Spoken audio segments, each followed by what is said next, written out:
Hello,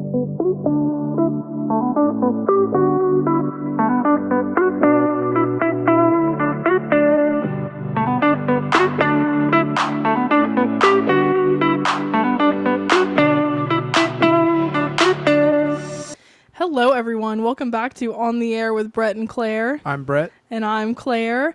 So this is our very first book club episode. We are recording this at 9 o'clock at night. So y'all get cozy with us and let's talk about this book. So for this month and obviously our very first book club, we chose to read Super Communicators by Charles Duhigg. And so today I've never even been in a book club before. Have you? Never, no. Yeah, so we don't really know what we're supposed to do. We're just kind of going with what feels right. Yeah, we're just going to wing it. It's forcing us to read books, and we're going to discuss them. Yeah, so we're just going to break down what's going to happen for y'all. We're going to do, like, a little recap of the book overall, and then give our thoughts and, like, some key takeaways from the book that we thought were good. And yeah, I think that's really all there is to it. Get her started. Okay, I'm going to start by reading the little book flap thing on the inside, just so y'all can have a general understanding of what the book is about. And because even if you didn't read it, like, hopefully you can still learn something from this episode, and maybe it will inspire you to read it. So, this is what the book is about. This says, we all know people who seem capable of connecting with almost anyone. They're the ones we love talking to, who we turn to for advice, who hear what we are trying to say and make us feel seen. What do they know about conversation that makes them so special? And then it says, Super Communicators, this book, argues that whenever we speak, we're actually participating in one of three conversations. If you don't know what kind of conversation you're having, connection is hard. Skilled communicators know the importance of recognizing and then matching each kind of conversation and how to hear the complex emotions, subtle negotiations, and hidden beliefs that color so much of what we say and how we listen. Our experiences, our values, our emotional lives, and how we see ourselves and others shape everyday discussion from who will pick up the kids to how we want to be treated at work. With his trademark clarity and storytelling, Duhigg shows readers how to recognize these three conversations and teaches us the skills we need to navigate them more successfully. I'm not going to continue reading the inside flap because I feel like I'm in school, like reading to the class, and I feel like y'all get the general idea. So, yeah. Do you want to give, because you wrote a little summary out, so do you want to talk about some of that? I mean, it's basically what the flap said. Just there's different types of. Well, first they coined the super communicator as like a certain person. We all know people like this. It says they have tons of friends. Usually, everyone goes to them for advice. Everyone really likes them, and when you kind of witness how they act in a conversation, it's a lot different, I would say, than most others. And it usually brings people together. If it's one-on-one, they usually, get closer to that person. Or if it's in a group setting, they can further the conversation or really pull out of everyone what they are trying to get out of the conversation or what their actual feelings and beliefs are about the thing they're talking about. And then, yeah, there's different types of conversations, like the flap said. So it's basically that the super communicator is really good at noticing or diagnosing like which one it is at that moment in the conversation, and then changing how they're asking questions or approaching the person they're talking to or the group they're talking to in order to benefit everyone. Yeah, very That's well basically said. it. Yeah. Yeah, and he tells a lot of like stories in the book too, which we'll talk about when we get to our own thoughts. But so what is a super communicator? If you didn't read the book, you might be asking that question. So according to Charles Duhigg, it is someone who understands that whenever we speak, we're actually participating in one of three conversations, which the three conversations that we keep talking about are practical, like a what's this really about type of conversation, or emotional, which is a how do we feel type of conversation, and social, which is the who are we conversation. So the bottom line is being a good communicator, in his opinion, and I kind of agree with him, I think, just comes down to being able to truly connect with someone. And in order to do that, you first have to be able to distinguish what type of conversation you're even having. Yeah, I think I don't know, it seems harder than the book makes it seem because they use examples and they easily pick out which is which, but I think in the moment it's a lot harder to diagnose what people are actually wanting out of the conversation, but we'll get into that more as we talk. Yeah, so. I think it's a learned skill. Yeah, you definitely but- can practice it. Yeah. And it's, I don't know, I liked it a lot because it made it seem so not like, oh, if you're not already a good communicator, you're doomed. It's like, oh, you can learn these skills and, you know, learn how to ask better questions and you can get better at it too. Yeah, that's something I wrote down in my notes here, was just that I appreciated that he made a point to say that it's not always like the most successful or beautiful or social person in the room that is the super communicator, because it could really be anyone. And as someone who is a very anxious person and kind of dreads social interaction, like it's nice to hear that, like, you know, I can be a super communicator too, because you don't have to necessarily enjoy conversation to have a meaningful one. Yeah, it's just about how it's all structured and how you really come across to people. And if you're good at reading people, or you can get better at reading people, but you can really change the conversation even if the person you're talking to isn't great at the conversation, which is nice too. Yeah, I think it's a really good book to read too if you're like a manager or something, like if you're trying to communicate with a team effectively. Yeah, I mean, in business alone, this would be a huge help. If everyone in one company read it, I think it would increase productivity and connection throughout the whole company. So Yeah, that's a bold, bold I don't know. I claim. think it would happen. I think if people actually read it and they tried to do that, like, you know, be super communicators, I think it would really help. Yeah, I mean, there were honestly parts in it where I was like, wow, like, this would change the world. Like, if people were to really do this, like, everyone. Yeah. Yeah, there's a couple parts that it seems like it's getting into where it's making like a bold claim where you kind of necessarily don't agree, but then it usually comes out of it where it's like it really finds a neutral ground in every situation, no matter how, you know, at odds you think the two sides of something is. Yeah, which I feel like is the whole point, kind of. Yeah. Yeah. It was kind of amazing. As I was reading parts, I was like, okay, this seems like, how are they going to get out of this? But Yeah. it really does. They find good solutions to things, or at least ways to connect, because it's not always about a solution, you find out. So, Yeah. but yeah. Okay, I guess we can get into 3 different types of conversations. I feel like we're trying to balance here between just, like, giving y'all a book report and also giving our thoughts. So, Yeah, I mean, you can just go look at like notes online if you really want to read about it. So we're trying to discuss our thoughts more. yeah. But, okay, this is going to be the book report portion. So the first conversation is the what's this really about conversation, which is the practical one. You want to talk about that one at all? Sure. So, yeah, overall there's 3 conversations, but in this one, every conversation is a negotiation is what it's talking about. So basically this is where you find out or try to find out what is everyone individually, what do they want in the conversation? Because sometimes this is where it's easy to get off track and you're having different conversations, or the topic of what you're even getting at in the conversation can be off even just slightly, and it can really keep people from connecting or figuring out what's going on in the conversation. And it says the first step to figuring these questions out is listening. So it talks about how, I thought this was interesting. It was saying like everyone's a good listener to some degree.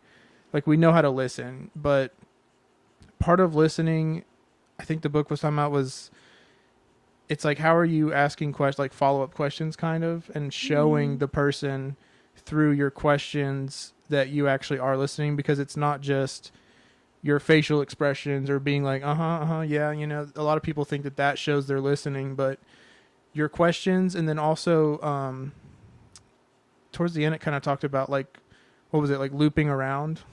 Yeah. Where, yeah, you loop around and you basically, as you're listening, you afterwards, after they're done talking, you try to summarize it in your words and then get, see if they agree that that's what they were trying to say.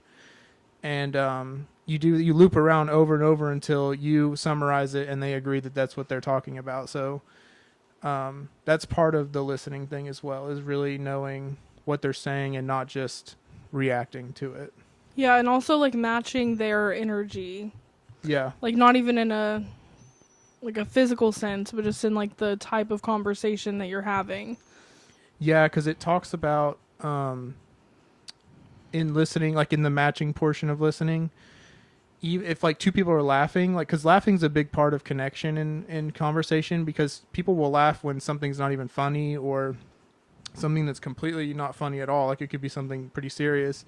But they were talking about how in studies it showed that when people laugh like that, it's usually showing that they really understand what someone's saying. And like if the match, like the laughs of each person match, then typically the connection's a lot greater. But like if one person's laughing really hard and the other person's just kind of like, oh yeah, that's funny, then typically they come out of that conversation feeling like they were not on the same level of understanding, and so it can throw it all off. So yeah, there's like you really have to match someone pretty closely. Yeah. And if it's inauthentic too, it's really easy to tell. I think we've all been in conversations like that where someone's maybe trying to match you a little bit, but it's just not working because that they're not with you. Yeah. But yeah, and then it says the second step is establishing rules for the dialogue and questioning internally how you will make decisions together. What were the rules part? I'm not recalling what that was. Basically, I just like there's some ground rules for different types of conversation. Do you remember? Well, I do, because like for conflict, but that's kind of later on. They talk about the conflict, but it's just like establishing some ground rules for what you're going to be talking about. I feel like this more so applies to, again, like a manager of a team, or like, I don't know. It didn't feel thought the super rules applicable. were more like, I don't know, because when they were doing some of those studies that they talked about, it was like, don't ask a question like if you think you already know the answer to it. It was like trying to break down, I think people just asking, or like people going into a conversation trying to like dominate it and take it over, Yeah. I feel like that's what it was about. Yeah. We need to reread that part, I guess. Okay, moving on. So the goal isn't to win, but to help everyone agree on the topics to be discussed and how you will make a decision together. So basically, like, I think a lot of us, when you're in a conversation, it's like it almost turns into a debate pretty quickly, especially if there's a little bit of emotion on one side. And like if someone brings up a good point, a lot of times I think people react to it as if like they've been challenged by someone's point, when if you don't think of it as trying to win and you try to collaborate, it seems like y'all you build things up together. And so like you all come together rather than just try to fight and beat each other's ideas out, which is not the point of some conversations, or at least it depends on the situation that you're in. Right. But yeah, and it says to make a decision together. So in coming together, the example from the book that I remember was the guy that he was on trial. Mm. It was like one of the first examples, I think. But he was on trial, and they laid out all this stuff, the evidence, and they were in there trying to make a decision. And it was basically they like most of them were okay and thinking like, okay, we can, he's innocent, like he didn't mean to do this or whatever. And there was one guy who like repeatedly would not vote innocent, and so it was almost going to be a mistrial. And the super communicator in that group asked him just more directly, like, what exactly is it that is holding you back from saying he's innocent? Because he kept saying like he could see the argument of how he's innocent, but from a logical standpoint, he was like he meets all the requirements to be guilty. And so the super communicator realized that he was the more like straightforward, logical type of argument is what he was in. and everyone else was kind of finding him innocent on an emotional level. And so he had to ask him further questions to get that logical mindset to the emotional part. And through the conversation, I don't remember exactly what it was, but he got to a point where he was like, okay, I see how he's innocent, and he ended up voting innocent. But whenever it's like you're trying to make a decision together, some people, it's not that they disagree with you, it's that they're arguing from a different conversational like mode, if that makes sense. So the logical versus emotional, and asking the right questions and getting deeper and really getting down to what is going on with someone, it can lead you all to make the decision, a similar decision. Yeah, because people really just want to feel heard at the end of the day. Yeah, I mean, that was the biggest part, was when you ask deeper questions and really try to figure out which mindset someone's arguing from, you can really meet them where they're at, and that's how you make that genuine emotional connection. Yeah, and sometimes people don't even know like what they are feeling, and so it takes someone asking them the right questions for them to even be able to come to the conclusion of what they're feeling, and then be able to, you know, have a real conversation with you on the same level that you're trying to have a conversation at. Which I find it crazy that so many miscommunications can happen just because we don't really realize that when you're just having a conversation. Everyone's so like almost one-minded in thinking about how it works, and so everyone's just like, okay, what I'm thinking right now is right, that person's thinking something different, so they must be completely wrong. Yeah. And it's not. Let's understand why they're thinking that way. Yeah, and he also talked a lot about the internet and how it's so easy to have miscommunication when it comes to the internet, because it's just so easy to get like points misconstrued when you're... Well, and a huge part of communication is like our body language. Yeah. And the tone and like the way you talk, your cadence of speech. So all of those things can change how the words themselves are even perceived. So yeah, which that's also a weird thing about humans. Like when we say things, we can say the same thing 3 different ways, and each different way means something completely different. Yeah. So it's weird. Yeah, the internet really kind of almost makes it impossible to really have great conversations without like a ton of rules. But I don't know, the internet part was kind of interesting. Yeah, that's why I feel like human connection is really important. So the next type of conversation is the how do we feel conversation, and that's the like emotional aspect of it.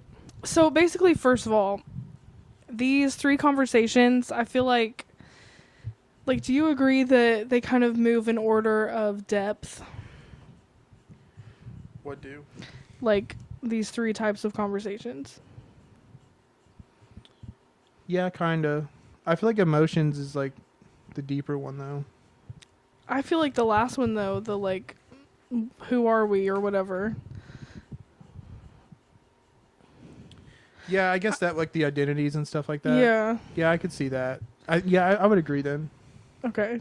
I don't know if that's like what something he intended to I be didn't the even think of it case, that but way, like honestly. that's just kind of how it made sense in my head, because it seems like more I don't know. Don't listen to me because I might be wrong, but I think it makes sense, like that it would go in order, because I mean, typically, like it gets more complicated as it goes on, as far as like how you decipher what's happening in a conversation. So yeah, I think you could look at it that way. Okay. Well, anyway, this one, the how do we feel or emotional conversation, it's essential to connection because conversations are shaped by emotions. So these emotional conversations are how we express how we feel emotionally, obviously, and how to hear and like how to hear and see how others feel emotionally also. I don't know why at this point it's so hard for me to get out, but basically we're going to be talking about the emotional conversations now. So it's really important to ask like the deeper questions in a conversation if you really want to get to the root of how someone is feeling, or just even connect with them on a meaningful level, like in any way. Like he gave an example in the book of, instead of asking someone like, where'd you go to high school? Ask like, what did you like or dislike about high school? And then from there, that opens up like all kinds of other avenues within the conversation. Well, yeah, because sometimes too in a conversation, I don't know, things can be on track, and then someone won't want to align with you in the conversation, but it doesn't make sense a lot. So if you don't ask the question about how they're emotionally reacting or objecting to what you're saying, then you're not going to figure out why something's not making sense in that conversation anymore. Because sometimes people, they're not going to just reveal their emotions about what's happening in the conversation. They're going to, and maybe they don't even know that they have an emotion that's, they can't like articulate in words. So it just seemed like you have to, this is where forming the questions that go deeper was really important, because you have to cut through like kind of the like the haze that's there, because they don't understand or you don't understand. So you have to really ask them stuff that gets down to, why are you feeling that way? Like, how come they're reacting to that topic that way? And really get to the root of, you know, if they're angry about something or resentful, or they're, you know, they enjoy a certain thing more than you or something like that, you know? Yeah. What? He's like, yeah. Well, yeah, I mean, I agree. And I was going to say, like, it's also really important in this type of conversation to pick up on just cues and, like, know when to ask someone the deeper questions, because he gave an example of, like, a guy meeting with a hedge fund manager or whatever, and the guy, like, was, like, they were at lunch, and the guy was taking several phone calls and was just in an overall bad mood, and the guy meeting him, like, missed the cues, and, like, his business was failing, basically, and so it was a huge, costly mistake for the guy meeting with him to make. So yeah, it was just that thing was just pointing out that if you don't like prod and look for those things, or understand that there's multiple layers or levels to a conversation, then you can miss out on little things that can kind of keep you from making a bad decision within a conversation, or making a bad judgment, I guess, off of a conversation you had that on surface level seemed good, when deeper it was not good. yeah, because you can't just take everything at face value, and you can't trust, I guess, that people are going to openly be sharing how they're feeling, because one, it's kind of weird to just jump into a conversation with, like, all of your emotions. So I don't know, you have to make the person feel comfortable enough to be able to do that with you. Well, and there was a lot of studies in the book that it talks about, but around, I think it was around this emotional part, but basically it was talking about how in the studies they did, they formulated a bunch of questions, and, you know, they realized that it's probably going to feel uncomfortable to ask people certain deeper questions, but once you do it and the conversation starts flowing, you realize that it really wasn't that hard. Yeah. And it also, just pushing through and asking that deeper question, it's much more, it's worth it to do that than just have a conversation that checks all the boxes, but it's not getting anywhere and no one's feeling connected more than they did before. Yeah, because you're not going to have a true connection if you don't do the hard things. Yeah, you have to push through, and the emotional piece is hard for me in general, but I really think that through thinking about the questions I'm asking people, I really think that'll help, just to get to that root cause of what's going on in that conversation. Yeah. So that's really all I have on the emotional part. Yeah, well, there's also, within the emotional part, there's the conflict portion that he talked about, which I think this is good for anyone to read, like, just in general. So he, like, the steps to resolving a conflict, basically, were to prove that you're listening by doing the looping for understanding, which we kind of talked about that earlier, but that's, like, asking questions. And then when someone answers you, you, like, summarize the answer that they gave and repeat it back to them. And, you know, ask if you're right, like, to make sure that. Yeah, and the big part about the summarize part was you have to wait till they're completely done, though. Yeah. Because a lot of people tend to just jump in and they start going, oh, well, you mean like this, right? And it's like they don't even get to say their point. Yeah. That was an interesting part to me because I feel like I definitely have experienced that a lot. Yeah, you can't just assume things. Yeah, because like, what's the point of the conversation if as soon as they say like 3 or 4 words, you're already trying to like guess what they're thinking? Yeah, and It makes sense. there's a time and a place for inserting your own stories and things, but Well, yeah, and he even mentioned like if you're doing like if it's a good exchange of like words, like ask like for permission in a way, like is it okay if I share a story with you about my personal life or just like a story, and you can maybe get through more that way, especially. But like if you just start dumping your experiences and your stories on someone after they bring up something, especially if it's traumatic or emotional, then you can really just subvert it to yourself, and it just completely like steamrolls what they were going on, and then it just shuts it all off, on both sides. You're not going to get connected at all. Yeah. Solving a conflict goes. You just have to focus on controlling yourself, your environment, and the conflict's boundaries, but not controlling the other person. Because he says that people have a tendency to like control the situation or someone else, even in such a subtle way that they don't even realize it. But it's really important to not do that because then the conflict tends to get escalated. Is this where he was going over like the marriages, like happy versus unhappy? Yeah, that part was interesting. Because he was like in their studies that they did of happy marriages versus unhappy, it wasn't the couples that were best at communicating or best. It was like some of them didn't even have good conflict resolution to their problems. It was just they both had control over what the problem was, and so they didn't feel like one person was just running away with whatever, just leaving them in the dust and making them feel like they weren't a part of the team, or the group. So I don't know, that was interesting to me because you don't really notice. I personally don't notice if it's like I'm controlling over something or having power over certain things about you. But it does make a lot of sense, and like I'm definitely gonna be looking for that now. Yeah, you're really not though. I know I don't tend to be that way, but I'm just saying, like, I never thought of it that way. Yeah.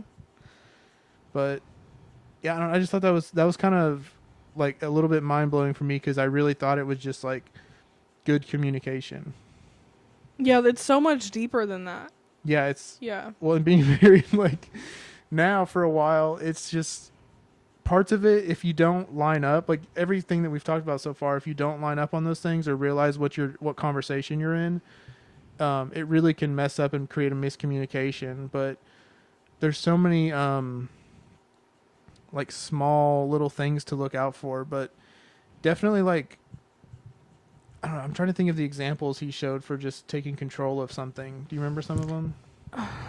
No. I don't. It was like they were so little. Yeah, some of them were just like I don't know, like you want to watch this on TV or like little stuff like that. Like you don't let me just like pick what I want to do, or like you're always trying to, what was it? I don't know the specific example, but he was also talking about like how when you're in a fight with someone and then you make the fight about every little resentment you've ever had with the person. Yeah, you like snowball it. Yeah, and that's obviously not something a super communicator would do. Well, yeah, because it means like you never move past like an old argument. They just keep building up on top of each other, which means you're not really getting anywhere. You're just every little thing that happens becomes a new addition to the problem. Yeah, so therefore your conversations you're having are not... They're not productive at all. And they're not like what they should be. Well, yeah, and you can't just like...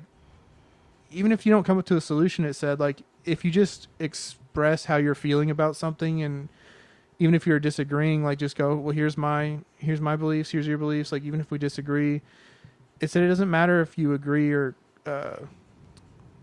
like, what was it? Like, come to an agreement on what to do or figure it out. It's like, as long as you guys say your piece about it, typically they just move on, and the problem or the argument just kind of fades away because it wasn't important anyways. Yeah. I thought that was interesting because I always felt like, oh, we have to have a resolution for everything, but some arguments just don't have a resolution. Yeah, sometimes there's just not one, and that's... Yeah, because like we're two different people, so yeah, we're obviously not going to agree on every little thing. Yeah, and that goes for any relationship, friendship, like work relationship, whatever. Yeah. Yeah, like it's just easy to have miscommunication because a lot of times we're not having the same type of conversation with the other person that we think we are. Yeah, and I think, I don't know, the first sign I think of that is like when things start getting heated, like immediately for no reason. Because like Yeah. you're trying to win the conversation. You're obviously not lining up on what the conversation is. Like, what are we doing here? What's our objective? It's just kind of a free for all. Yeah, and you're just on two different levels. And the other part of, actually, sorry, this isn't a part of well, I guess it can be a part of the conflict conversation, but reciprocating vulnerability. He talked again about the looping for understanding, which is the like asking a question, summarizing it, repeating it back, and making sure that you have everything right. So like do that, and then what? Do that, and then Well, if you're it'll be good. no, if you're trying to be vulnerable, like do the looping for understanding, and then look for what someone needs. So don't just assume that you know what they need, and then ask permission, like to give them what they need, and then give them something in return. Yeah, that's the steps to reciprocating vulnerability summarized. Cool. You want to add anything to that, or? I don't know. I I feel like think- this part can okay. come off like really not genuine if you don't do it right, because it's like, I don't know, if you're trying to like narrate everything you're doing in a conversation, it'd be kind of weird to like ask for everything you're doing. So I feel like there's like nuances to it. Like, Well, I don't think you have to like explicitly ask like, can I give you this information right now, or like, can I give you what you need? It's more like the whole book is about having subtle conversation. Like it's not very like in your face, like asking questions. It's like subtly like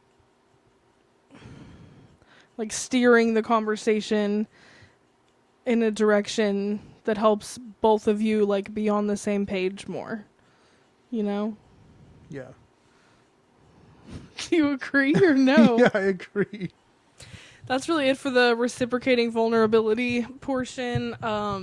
If y'all want to hear more about that, you can read the book. That's probably a better take on this, is just read it. Yeah, we're just giving y'all our thoughts and telling you what stuck out to us the most. Yeah, because we've literally never like read a book and then talked about it before like this, so I don't even know like fully how to talk about it. So this is the first roll of it. See how it goes. Yeah, it's kind of fun though because we don't ever read like the same books, so it's kind of fun to talk to you this about is your like thoughts a real on it. challenge for us. I feel like as far as podcasting goes, Yeah. like I feel challenged right now. Yeah, it's hard because like I know what the book said, but it's hard to articulate it like back. So the third conversation is the who are we conversation, which is the social conversation. How many times can I say that word? But this is about how our social identities make us and the world a richer place. So the points that he makes about having like a productive who are we conversation is to prepare for a conversation beforehand because it can drastically change the outcome. So I feel like this especially applies if you're going into maybe like a confrontational situation, or you're going to have a conversation with someone who you know you have like differing beliefs with. Like just a tough conversation. Yeah. No, that was the most interesting part about this one was, like I didn't think of identities really in that way, kind of, but it was just saying like there was this one part where it's talking about speakers, like public speakers, and they were kind of polling like when they went bad and when they were good, and the ones that typically went bad were where the speaker would just all of a sudden like lump an individual into a group identity, and typically would turn that individual off because they're like, well, I'm not that, like, you know, I'm my own individual and I have my own identities. And so it kind of like broke us into like, we're all our own individuals. And when you're in a conversation, you can kind of open it up and connect with that person by sort of asking them questions that help identify their multiple identities that they have as an individual, because they might have different groups that they're with or clubs, or their upbringing was a different kind of way of like seeing life, and so it changes everything about that person. And there's not one person that just fits into a group. Like, group identities kind of really just take people out of who they are. And so it was just talking about, like, when you're in conversations with people, you can, another connection point is asking deeper questions again, but to get to where, how they identify themselves as a person and what their interests are and what really builds them up as a person. And so you kind of know how they're going to approach the conversation too, by identifying that. Yeah, I think that's a really good point. Well, the book made it. Yeah, I enjoyed that part. Yeah, I feel like that whole chapter or part of the book was really interesting about the different identities and everything, because he told a lot of really good, like, I don't know, case studies, I guess you would call it. Well, this was the one with there was like the Muslim and the Christians in those soccer clubs, right? And they were, it was in Iraq. Yeah, basically, like, they ran this experiment. It was bringing together Christians and Muslims on these soccer teams. And at first, people thought they were crazy to do this because they thought it would just cause more conflict between them. But what they realized was, whenever they stripped away like their differences and they put them on the same team and they made it where they had to play the same amount of time, all of them, there was no differences. The Muslims and the Christians ended up bonding, and it was kind of crazy. Like, it didn't matter what the differences were. They came together as a team, and basically I think the whole point of it was just like the identity part of it. Like, if you can identify what it is, and you can look past it in a way, because you're not trying to like defend a certain identity because it's not being attacked anymore, then you can come together. Or at least if you understand each other's identities, I think it can bring you together. You don't have to necessarily, you know, overcome differences in what you guys believe. Yeah, and I think a lot of people have more common ground than they think they do. Yeah, because, and I think at one point it was just like, you know, we're all humans on this earth and we all breathe the same air, and like, we're here sharing it, you know, we're all the same in a way. So Yeah. our identities might be different, but really there's a way for all of us to connect one way or another. Yeah. So we're going to keep moving along to just our overall thoughts and opinions on the book. Because that's really like the breakdown of the 3 different types of conversations. And if you read the book, then hopefully you think we did an adequate job of breaking it down.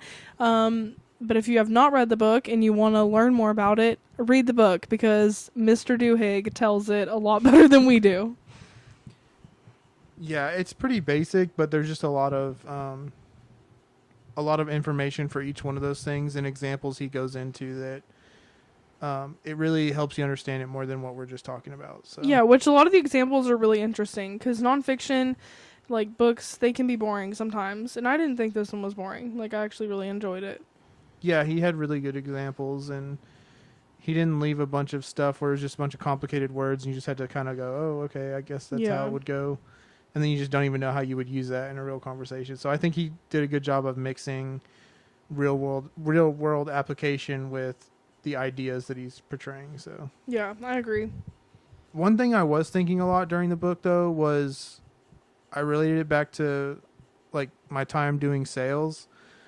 So a lot of sales is being a super communicator, I realized during this. So you have to pick up on what conversation you're having. You have to match, but not in a weird way, you know, emotions and your actions and everything. And you have to really make a connection pretty quickly if you want to be successful. Like, in a lot of cases, if you don't make a connection when they first get in the door, it's not going to go well. So you kind of have to I got pretty comfortable being uncomfortable with people right away, trying to be their friend in the first, 30 seconds or whatever. So, but that stood out to me a lot. But it was just a lot of the stuff that he talks about. Like, I feel like I did learn that. I just didn't understand it or categorize it in my head the same way. But a lot of that was similar. So I thought that was kind of cool. So if you are in sales, I would recommend reading this book. I think it would help you. Yeah, I think it's great for anybody in sales. Yeah, because sales is just connection, making quick friends. Yeah. The other thing was, I was thinking a lot too, was like when I was in hospitals a lot, like whenever I was dealing with the cancer stuff, like I would be really bored because you're just sitting there a lot and there's not anything to do, and the TV programs really suck that are in there. But like any nurse or doctor that would come in, I would just try to make conversation with them, or if they seemed like they were down, I would just try to make them smile or whatever. But I don't know if it was my mindset during then, because like when you're facing possible death, you just kind of think differently. But I wasn't afraid to ask like really not off the wall, but just really deep questions that people don't normally ask you when you're just interacting as a nurse and a patient, And I feel like I was able to break down people's walls a lot more than I used to. And I don't know, I just had really good interactions with people when I was in hospitals and dealing with doctors and stuff. And whenever I went back to work, I tried to use that same energy and approach. And I feel like it really helped me make sales, like way better than I had been trying before. And that's when it first kind of clicked. And when I was reading the book, I was like, oh, I think that's what this was. I was kind of figuring out how to be that super communicator, which was just making that connection, like a real connection, and not just like some superficial, like, oh, we like the same sports team or this or that. Like, cause those are easy. But if you can really like, I don't know, hit someone's heart and like feel like, oh, we feel the same way and I totally understand where you're coming from, or like I've experienced that, stuff like that. The things that they don't really want to tell people most of the time, if you can handle that, then like you can make that connection good enough. And part of that was when it was in a sales situation, it would almost make it where it was like second nature, or like almost the automatic response that they were going to buy a house from me. It was like, oh, I like this guy. We have a connection. We're friends.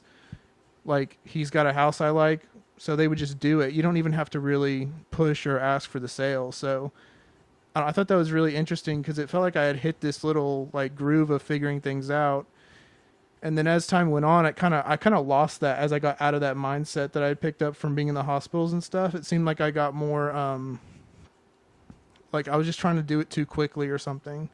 Like I wasn't really connecting with people anymore. So I thought that was interesting to see like the reasons why I fell out of it and was in it for a period. So, well, and I think a lot of people don't ask the harder questions or like dig deeper out of fear of like looking weird or something. And when you're in a near-death experience like that, it's like, what do you have to lose? Yeah, exactly. So I think it helped you to ask all those questions that most people wouldn't, just because they're fearful of the response that they would get, which most people, like I've said, like they just want to be heard. So if you're asking, I mean, obviously don't be like invasive and like super like there's a balance. Forward. Yeah, but like if you're just asking like a little more like insightful question, I guess, than usual, like people are more than likely going to appreciate that and be drawn to you, and there's going to be like a connection there. Yeah, and like even if they haven't given you much in the conversation, you can just like break open Pandora's box if you ask the right question with someone. Yeah. And like even if they're not giving you a lot, if you can pick up just little clues here and there and you can really use those to your advantage in the conversation, and you can just go, okay, like I don't know, they're from a certain place, or like their family's here or whatever. If you can relate or just ask them a certain question about that area they're from or like their family, like all of a sudden they're giving you everything. Yeah. Like emotionally, they'll just like give you, they're just like, oh, here's how I feel. Here's how I grew up, everything. Like they just go into it. Yeah. And you don't even really have to do much. Yeah, you're right. You are. I feel like I had some other stuff here. The last thing I had was just, I feel like genuine connection is lacking in our society today. So most conversations are very surface level. You just kind of, hey, hello, what's going on? Weather's good, whatever. And especially with online communication, a lot of people, it's either quick or it's emotionless or it's just arguing and hate and all this stuff all the time. And I think it's really important that we learn to communicate better and connect with each other again. So I just feel like we're too spread out and we're too calculated, and we're trying to, you're just trying to like do everything right, and you're not even thinking like connections with people are a little messy sometimes, you know, like you got to be vulnerable and to get that connection and actually make a friend, or, you know, feel like you guys agree on something, or just have an understanding of each other. So I don't know. I thought it's really important, and I hope that I can be better at it. Yeah, me too. Those are my thoughts. I didn't really write as elaborate of thoughts as you did. I should have read over your notes. But just like I said in the beginning, it was just like validating and encouraging to hear that you don't have to be like the most educated in the room to be able to communicate effectively. And I feel like reading it gave me more confidence in having my next meaningful conversation that I did not have before reading this book. So for that reason alone, I encourage everyone to read the book. It's nice to just have like a little toolbox, even if you don't fully understand it yet, like just a little toolbox to kind of go into a conversation with. Yeah. Yeah, I also just liked that he incorporated a lot of real life stories instead of just like spewing statistics, because that's not fun for me to read.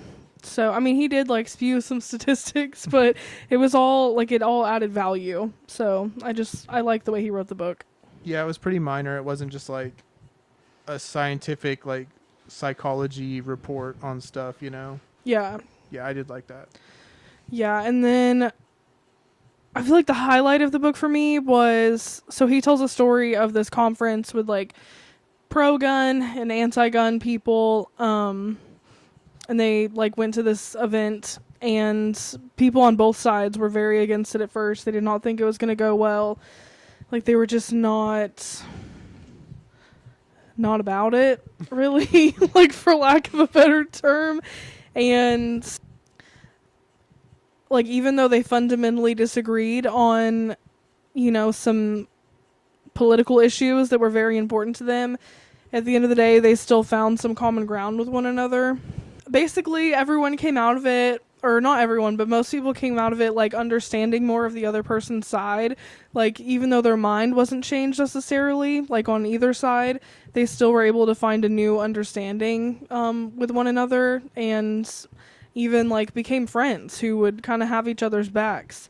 And I just think that's cool, because in today's day and age, like the political divide is like so vast, and people tend to be like on one extreme side or the other. And I think it's important to like have real conversations nowadays, and just because you don't share the same beliefs as someone doesn't mean you can't have a meaningful conversation about it to see where they're coming from and like hear them out.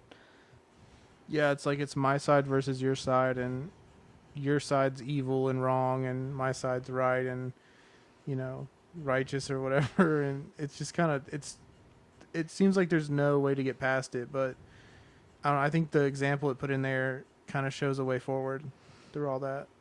Yeah, that's what I meant when I said, like, I think the world could be changed if everyone were to read this book and, like, truly, you know, take to heart what it says, because it's just really important to not be so divided, and it's important to, like, hear out one another, just in any sense, like, in a conflict setting, in a political argument, like, just, it's important to hear both sides of the conversation and like hold space for the other person, I guess.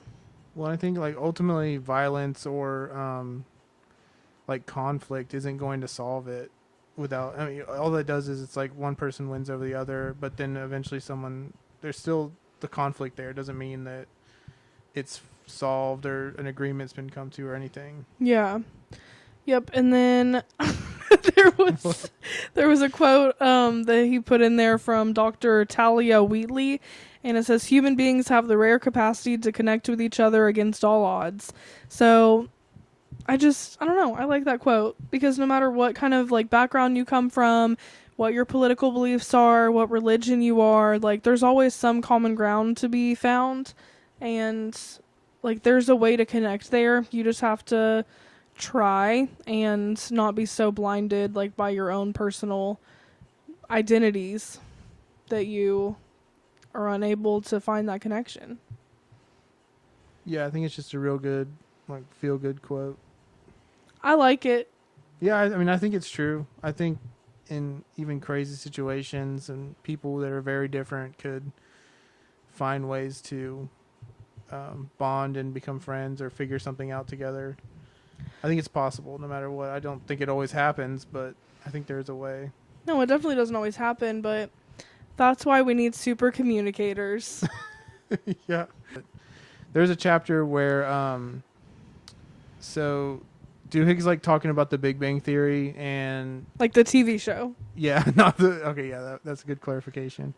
But he's talking about the TV show and how it was kind of formed and stuff, but they had to rewrite the pilot because the first time didn't go well, but they were just trying to figure out how the characters would work together because they were all at least the main two were like extremely emotionally, socially kind of awkward, and so they had to figure out how to make the dialogues between characters work, but they ended up figuring out that like even if they were awkward and not able to really communicate and show their emotions, that as long as they showed they were trying to align and they were trying to match each other's energies and moods and like interact with each other, it still made it work, and like they could connect. And I don't know, I just thought of that in a way as like, because I'm not always the best at reading people's emotions, and so it gave me some hope that as long as I'm really my intention is to align with someone in a conversation and I'm able to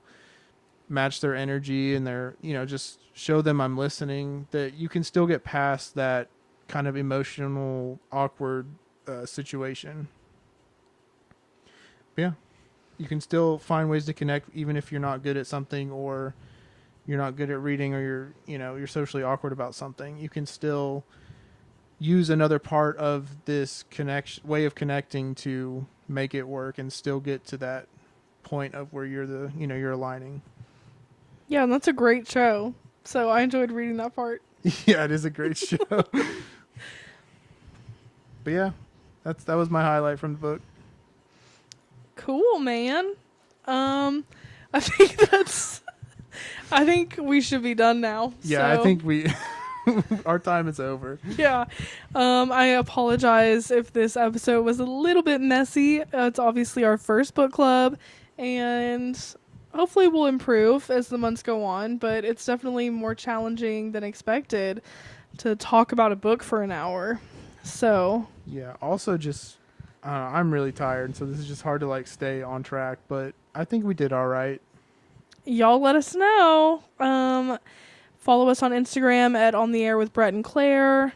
Watch us on YouTube, also at On the Air with Brett and Claire. Leave